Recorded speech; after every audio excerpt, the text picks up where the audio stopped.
Hello to all our taxpayers, business owners and prospective taxpayers.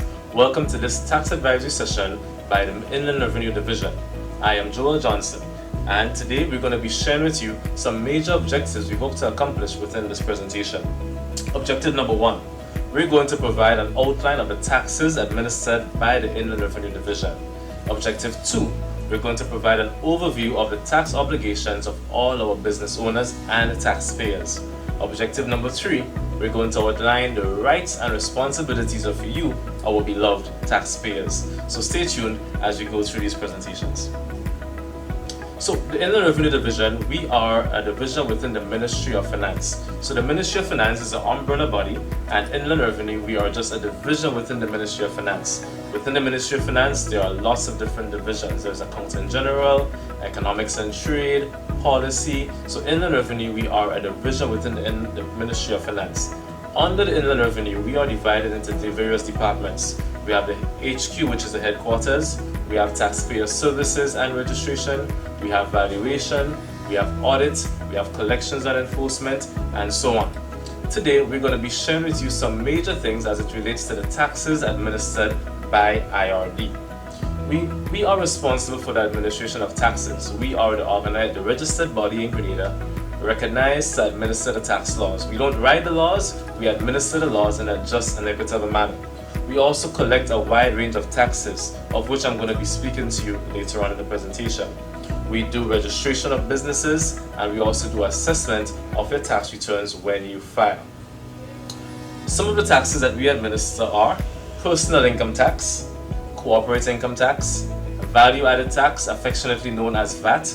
We also administer annual stamp tax, excise tax, gaming tax, property tax, and various licenses under our care in this country.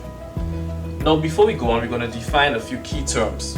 Of course, you may be asking who or what constitutes a business, or what is a tax. So basically, when we're speaking about businesses as it relates to taxation, a business refers to any profession. So it could be any profession. You're a professional. Once you're a professional and you're doing a professional service, that constitutes a business. Any vocation, any trade, any manufacturing. If you're involved in manufacturing, any form of manufacturing can be classified as a business. Any venture or undertaking, any provision or undertaking, any adventure or concern whereby you are looking to make an interest or looking to make a profit or something. When we speak about taxation and in calculating taxes, there are certain things that you hear mentioned many times. You would hear the term gross receipts being mentioned many times in the calculation of your taxes. What are gross receipts? So gross receipts include the sale or disposal of goods and services. Gross receipts could include the investment income, it could include rental income, it could include interest income, dividends, cost of material from stock, it could include royalties, it could also include the commissions for those of you who are involved in commission-based businesses.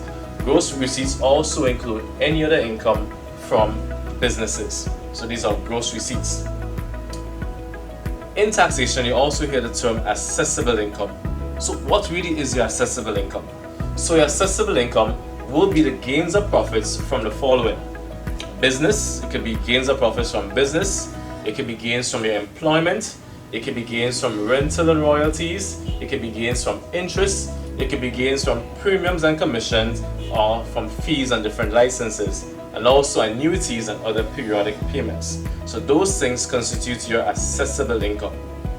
As a business owner or someone who wants to get into business, you have three main obligations. Three main obligations as someone wanting to get into business and also as a business owner. Your first obligation, first and maybe one of the most important obligations, is to ensure, number one, that your business is properly registered. We're going to speak about the registration process after. So the first obligation is to register your business. Your second obligation is to ensure that you pay the relevant taxes associated with your business. And your third obligation is to ensure that you file your relevant taxes. Yeah? So you have three obligations: registration, filing, and payment of your associated taxes. Right? So businesses have three obligations. Now, one of the main taxes that we're going to speak of this evening is annual stamp tax. We're going to speak a bit about annual stamp tax. But before we talk about annual stamp tax, we're going to talk about the registration process briefly. So to register your business, you first have to go to the Corporate Affairs and Intellectual Property Office. They are located on Upper Lucas Street, St. George. You go there and you register your business name. You're going to be given a certificate of registration to ensure that your business name is registered and no one else is using that name. After you have your name registered, you will receive a set of documents from that office. Those documents, you are now required to bring those documents to the Inland Revenue Division, the registration section, copies of those documents, fill out prescribed forms, and then your business can be registered. Good? So that's the registration process. The process is further outlined on our website, so you can always review our website for the entire registration process. We're going to speak a bit now about annual stamp tax. What is annual stamp tax? Who pays annual stamp tax? Annual stamp tax is a tax that is charged on the gross receipts of your business. A percentage of your gross receipts is being charged to calculate the annual stamp tax. Now, the due date for filing annual stamp tax is the 31st of March every single year. When did I say? March 31st every single year. Do not forget that. Who is required to pay annual stamp tax? No, not everyone pays stamp tax, so you need to know who pays stamp tax. So businesses who pay stamp tax must be businesses whose gross receipts, earlier I outlined what gross receipts can be. So to pay stamp tax, your gross receipts must be equal to or must exceed 36,000 EC dollars for the year.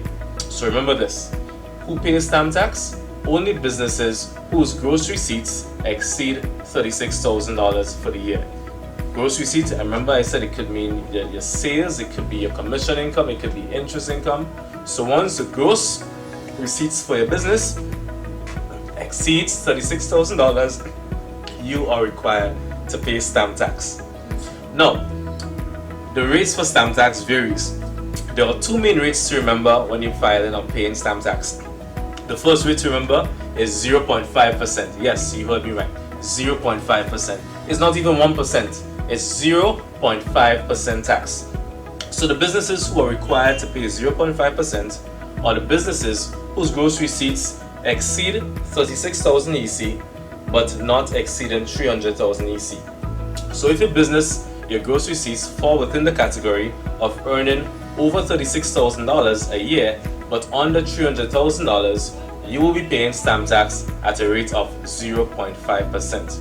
For the businesses whose gross receipts exceed $300,000, they will be required to pay stamp tax at a rate of 0.7%. So let me just go over that again. So your business is making between $0 and $36,000, you pay no stamp tax, no tax at all, no tax right now based on the laws of Grenada. But your business makes between $36,001 to $300,000, you pay stamp tax at a rate of 0.5%. But whenever your gross receipts exceed $300,000, your stamp tax rate will now be 0.7%. I hope you got this right, because now we're going to move on to a different tax type. Remember, your stamp tax has to be filed by March 31st each year. And after you file your stamp tax can be paid within 9 monthly installments. So within April to December, your stamp tax can be paid. We're going to show you a copy of the stamp tax form in this presentation so you can have a view of it.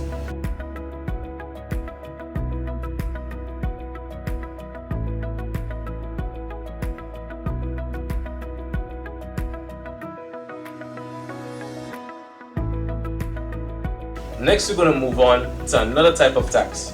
We're going to move on to income tax, and I'm sure most persons understand and they know about income tax right now. So what is income tax? Income tax is basically a tax charged on the income of individuals, corporations, or other legal entities. So it is a tax charged on the income of individuals, corporations, or other legal entities.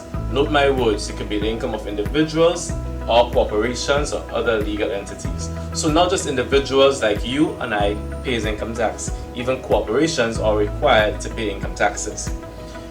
Income tax is due 90 days at the end of the fiscal year. What does that mean?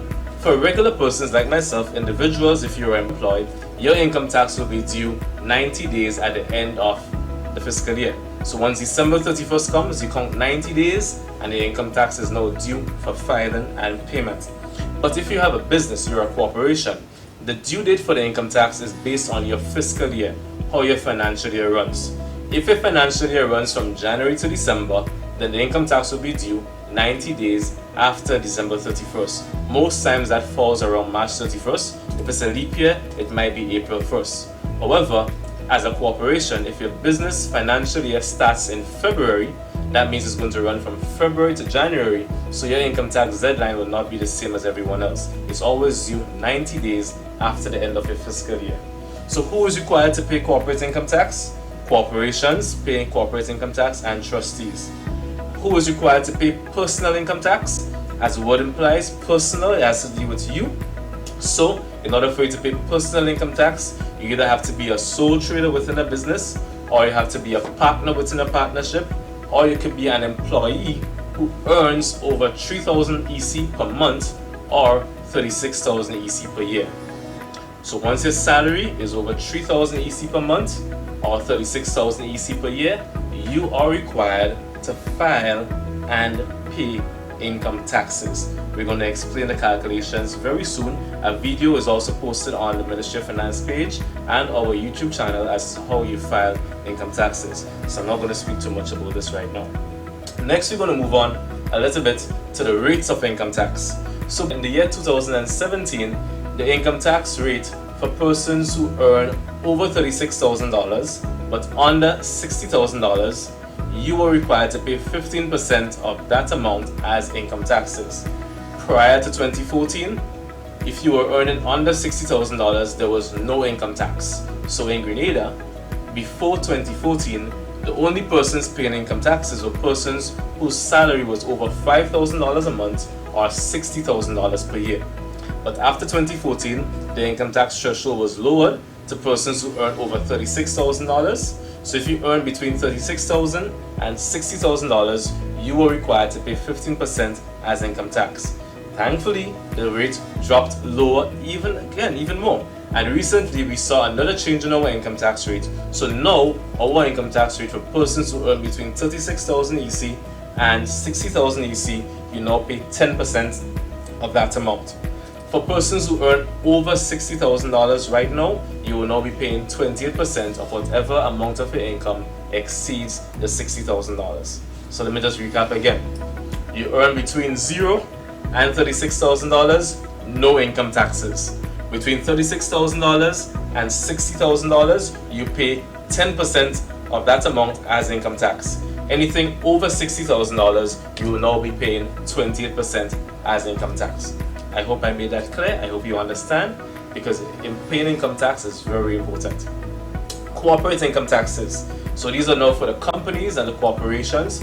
You will be required to pay corporate income tax on the profits of your business. Now, you will be paying it was 30% of your net profit, but thankfully it was reduced. So right now, the corporate income tax rate is now 28% of your net profit. Again, the income tax form will be posted in this presentation so you can have an idea as to what the form looks like.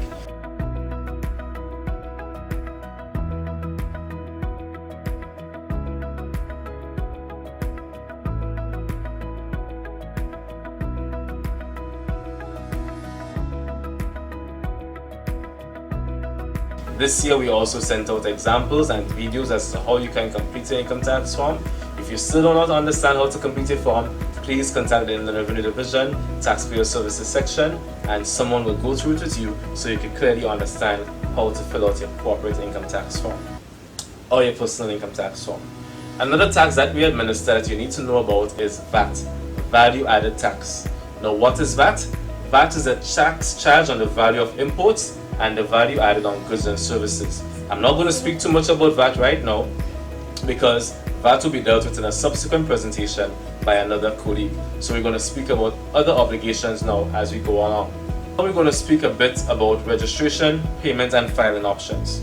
Now, remember we spoke earlier about the registration obligations. You first need to register your business. Now, your business can be registered at different places and in different formats. Now, right now, we could register right here at the Inland Revenue Division. If you can't, you can even post your registration documents via mail. You can even email the registration documents via email. The email address will be at the end of this presentation. Or you can even use the district revenue offices in St. David, St. Andrew, St. John, St. Mark's, even Carriacou to drop off your registration documents for registration, and they will be sent to the head office at Inland Revenue in St. George's. So these are your registration, payment and filing options. Your payments can also be made at all revenue offices. Even your filing, the tax filing, can be done at all offices throughout the Tri-Island state of Grenada. Thankfully, our e-services platform is back online, so you can now pay your taxes online. You can't file online as yet, but you can pay all the taxes online, whether it is your property taxes, your stamp tax, your income tax, they can all be paid online. In order for you to register as an online user, please go to the website. It's going to appear on your screen. Register as an e-user. You will be required to upload your ID information, a picture ID, fill out the relevant forms, and you will be registered as an e-user so you can pay your taxes online. So, what are the rights of you, our taxpayers?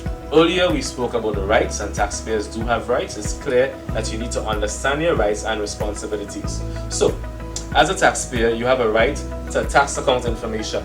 Based on Section 18 of the Income Tax Act, it is your right to request information on your tax account. So, at any time, you could contact Inland Revenue as a taxpayer, as a registered taxpayer, to request information on your account. You have a right to request an extension for filing and payment. So, like I said earlier, the date for stamp tax filing is when? March 31st each year. However, if something happens and you're not able to file on time, it is your right to request an extension to file or to pay your taxes.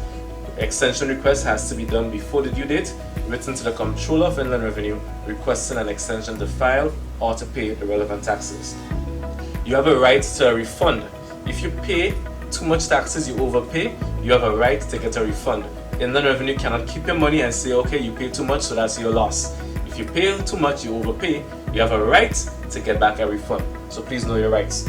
You also have a right to request an administrative review.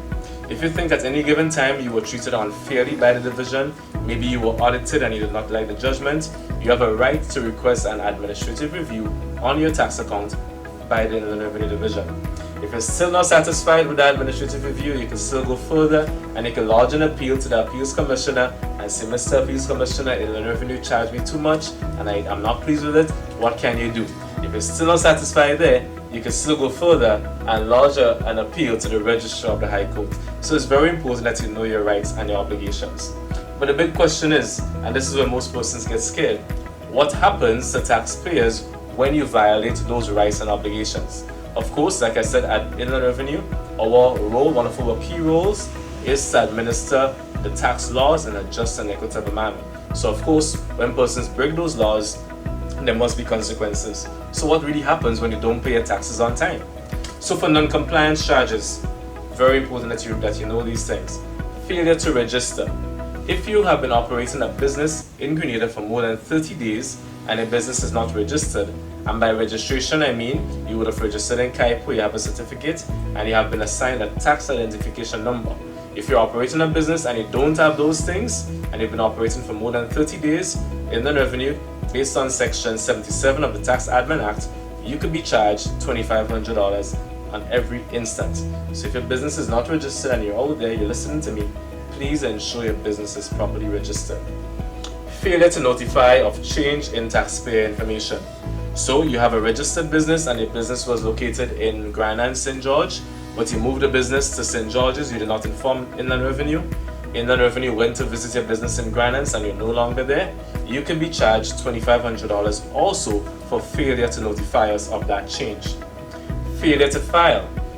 Every business has an obligation, like I said earlier. You have an obligation to register, file and pay your taxes. If you fail to file your taxes, you are breaking the law and you could be liable to pay a late fee equal to the greater of 5% plus 1% each month, or $500 plus a further $100. Remember I said it's equal to the greater of, so whichever one is greater. So it can either be 5% plus 1% each month, or it could be $500 plus $100 each month. It's always the greater of. Good to know is that the late filing fee, it caps at $10,000. So once that charge gets up to $10,000, it doesn't go further. That's the late filing fee. Also important to remember, VAT. VAT is very important. Like I said, another person will speak about VAT. But if you have an operating business and you are VAT registered and you fail to display a VAT certificate in your operations, you can be charged a fee of $2,500 also. Every location you have must be VAT registered and must have a VAT certificate in that particular location. Also, if you're VAT registered, you have an obligation to ensure that every person who purchases from your business, they receive a receipt, and that receipt should clearly state your VAT number and how much of the purchase was for VAT. Good. So these are some of the charges. Non-compliance charges continue. Interest rate. If you fail to pay on time, interest will be charged at 1.5% per month, and it will be compounded monthly based on Section 85. Most persons they wonder, like, okay, I did not pay my tax for 1 year, and how did it get so high? That's because the interest compounds by 1%, 1.5% monthly. Failure to maintain proper documents. If you have a business and you're operating and you don't have the proper records, we visit you and we ask to see your books, you don't have any records, that would be a $50 charge. So as a business owner, it is your obligation to ensure that you maintain proper documentation. Failure to pay all or part of an installment. You have installments to pay, and you fail to pay the installments, you'll be charged 10% of the amount of tax due but not paid based on Section 57 of the Tax Admin Act. So, thank you very much for staying tuned. I hope you learned quite a bit about your obligations as a business owner. If you want to review any of the things that was said, you can purchase our tax acts. You can purchase the Tax Admin Act at the Government Printery. You can purchase the Income Tax Act. You can purchase the Annual Stamp Tax Act and any other thing you may require. Additionally, you can also visit our website www.ird.gd for more information, and our tax forms, registration forms, and examples of the income tax forms are all posted on that website, so you can do it for your viewing. Thank you very much for staying tuned, and remember, pay your tax on time.